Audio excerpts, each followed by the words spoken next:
Hello LinPRimpers, welcome back to another episode of Laraddiji's LinPRIMP. I'm a Nigerian American lifestyle vlogger who loves living a peaceful life, and I love talking about situations we might find ourselves in that need peaceful endings. This is a soft section of this channel, the School of Fraternal Twins, and in this section I usually focus on topics relating to them under the umbrella of living a peaceful life. It's all about the negative effects of technology on the children we are having today. I have 4 kids, twins, 7 years old, and their siblings who are 4 years old and 2 years old currently.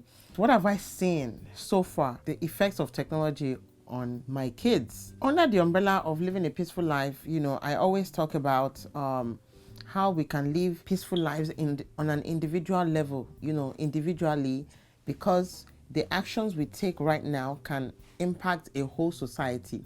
So I started thinking about what I'm feeding to my children technologically or electronically, because all that can serve as a foundation on who they're going to be in the future. It's very important that I take note of what they are watching now, because that is going to be part of what shapes who they're going to become as adults. I put down a couple of points of my own, and then I went into research. I researched a bunch of other negative effects of technology on children, and I'll let you know right now. So I was able to come up with about 15 points, and if there's something I miss, definitely put it in the comment section so that we can all learn and figure out how to raise our kids better. So like I said, effects of technology or social media on our kids today. Number 1, it's addictive. Just like any drug, social media can actually be addictive. My kids right now, my daughter is into YouTube videos. My son is into games, naturally. My 4-year-old and the 2-year-old are into YouTube videos, learning videos, ABC videos, 1, 2, 3s, learning 2-letter words. Between YouTube videos and games, those are the main things that my children are into right now. They don't have friends that they are calling or taking pictures. They don't do things like that yet.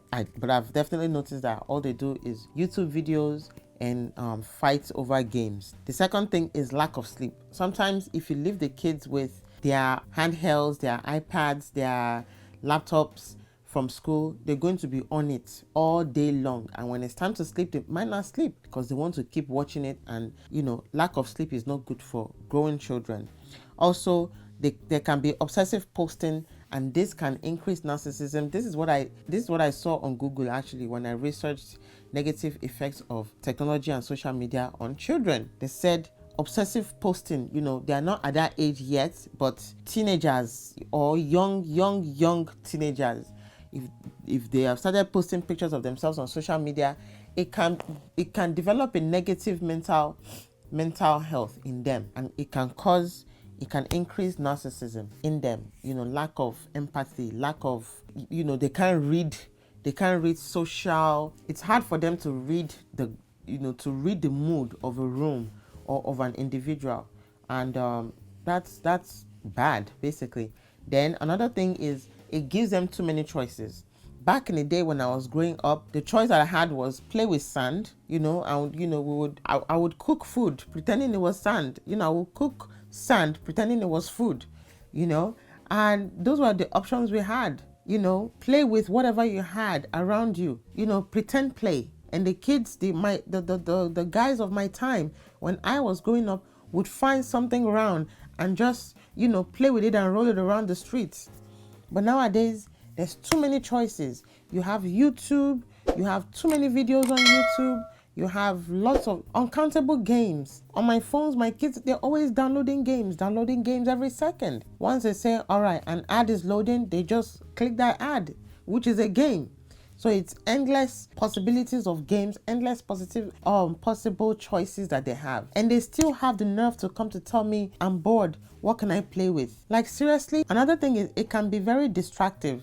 If you're, talking to your child, they're watching YouTube, you can't even get in touch with them. They are already in YouTube world. YouTube la la land. You're talking to them, they are gone, So it's very distractive. Their attention span is already short. Now, with technology and all these things in their hands, it even makes it shorter. So now we are not even working with short attention span. We are working with shorter attention span. So it causes short attention span. Then they get bored easily. Too many options actually will lead to the opposite effects. Now they are too bored, too many options. I don't like this, I don't like this, I don't like this, I don't like it at all. And then what can I watch? What can I do? They are itchy fingers, itchy brains. They always want to do something. They always want to watch something. They always want to see something. They always want to hear something, So it's like bombardment of information that they necessarily don't need. And all I do, if I record them now, all you do is just watch them. They just be smiling. That's all they're doing. Screen relationship, that's all they're doing. Another thing is too much information at a young age. So these are the things I've been noticing with my kids, and I'm like, something has got to stop. Too much information. Your children are talking back at you. They are picking up a lot of things from what they are watching on YouTube. This YouTube especially. There's so many positive things that comes from the technology that we are gaining, right? You are watching me now. You are getting this information because it's important. It's valuable. It's important for us to know the negative effects of technology and social media on our children, so we can figure out ways to prevent the negative aspect from coming out. We want them to have the positive aspects of social media. The positive values is what we need. How we can get information. Now my 2-year-old knows ABCs, 1, 2, 3s, like that. Within a year and a half, he already knew all the, if I pointed to him, he already knows all this. Those are the positive values that I like YouTube and, technology for, right at your fingertips. Yes, but then the negative part is, how do you turn it off? How do you pause it so that the child can develop other areas of their lives?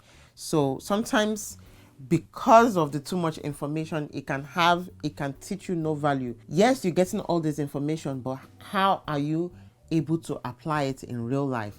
So you can have all this information and then still be a dummy, because how are you applying it in real life? It teaches no value if no one is guiding you along the way. It teaches you no value if no one is helping you apply the knowledge that you're gaining. Cyberbully exposure. Cyberbully exposure is a very big problem, especially with children, especially in the kids' lives. If they are watching something that maybe they shouldn't be watching, or they are in chat rooms they shouldn't be in, or they are playing games they really shouldn't be playing that is over their age limit, there might be cyberbullies shooting and killing them in games. There might be cyberbullying disturbing them online that they don't like. There might be cyberbullies, telling them things you don't want your children to know yet. So cyberbully exposure is another negative aspect of social media. Risky behavior, challenge. All these challenges that are coming out and people are dying from. Create challenge.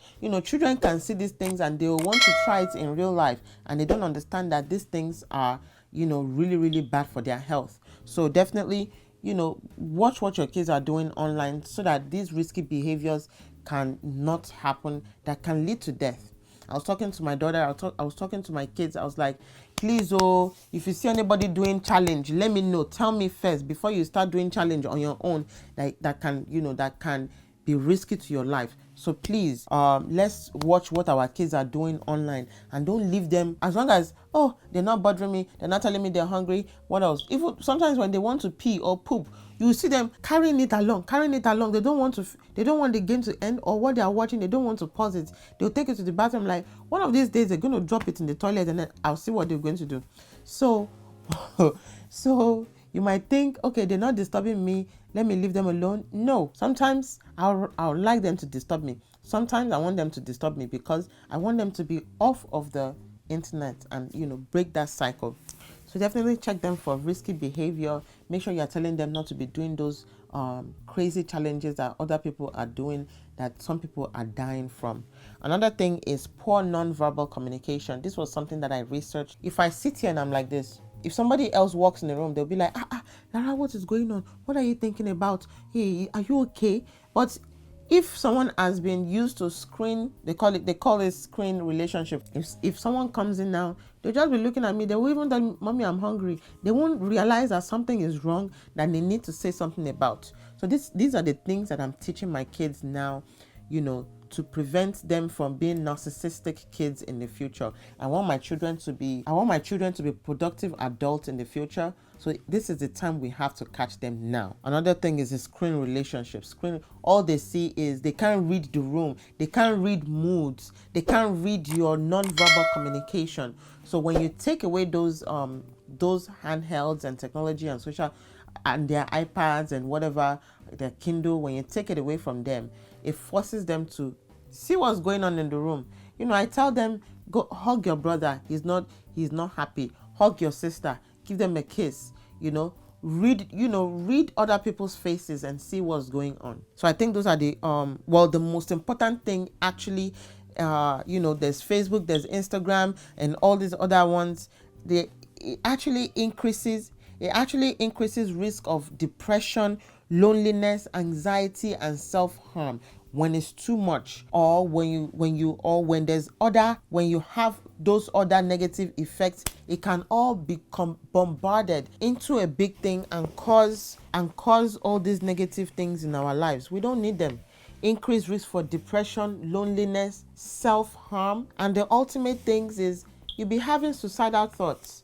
Now, as an adult, there's nothing you can tell me now that will make me have suicidal thoughts, that will make me want to kill myself. But these children that have clean slates, that their brain is still growing, they don't know what to do with all this information that they have sometimes. And I know that Facebook, Instagram, WhatsApp, and all these things, they have all this research that they've made, but they are not making it public that it is actually detrimental to our health, like smoking. But they won't tell us because they want to make money. They're not going to tell you that this thing can cause negative adverse effects.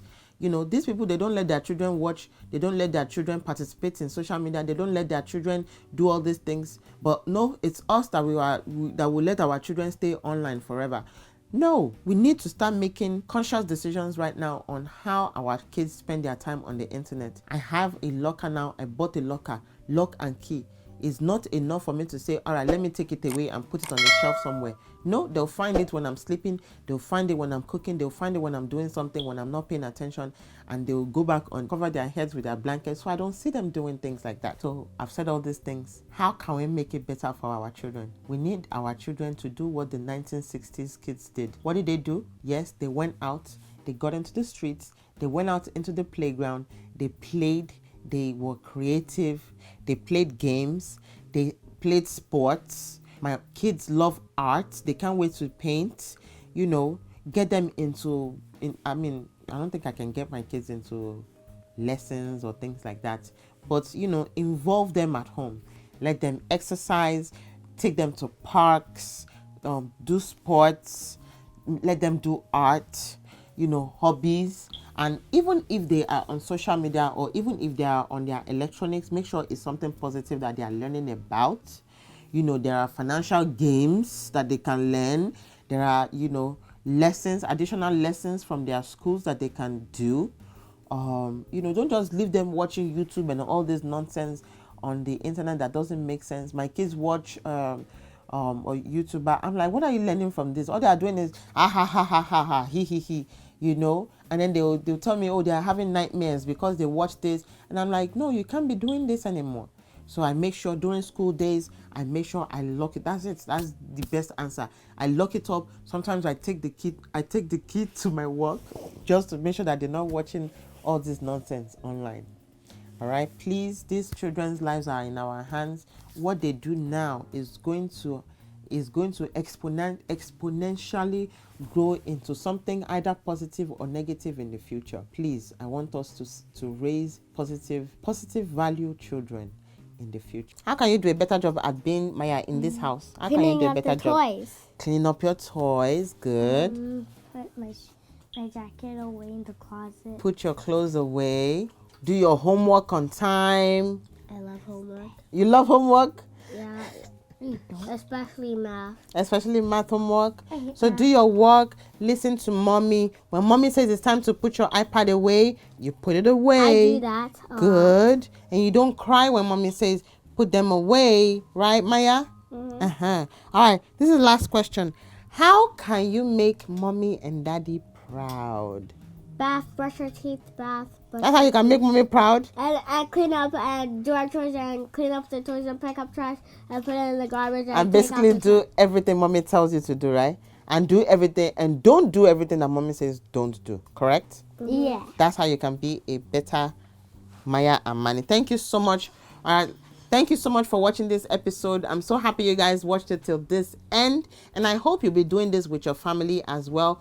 Talk to your children, ask them important questions about what they should know and what you think they shouldn't do and what they should do. Have a conversation, Maya, have a conversation with them. Try to see information from their point of view. Remember, we came from a different century and they are in a different century right now. So we are learning together, right, Maya? We're learning together. So we need to converse, we need to talk to each other.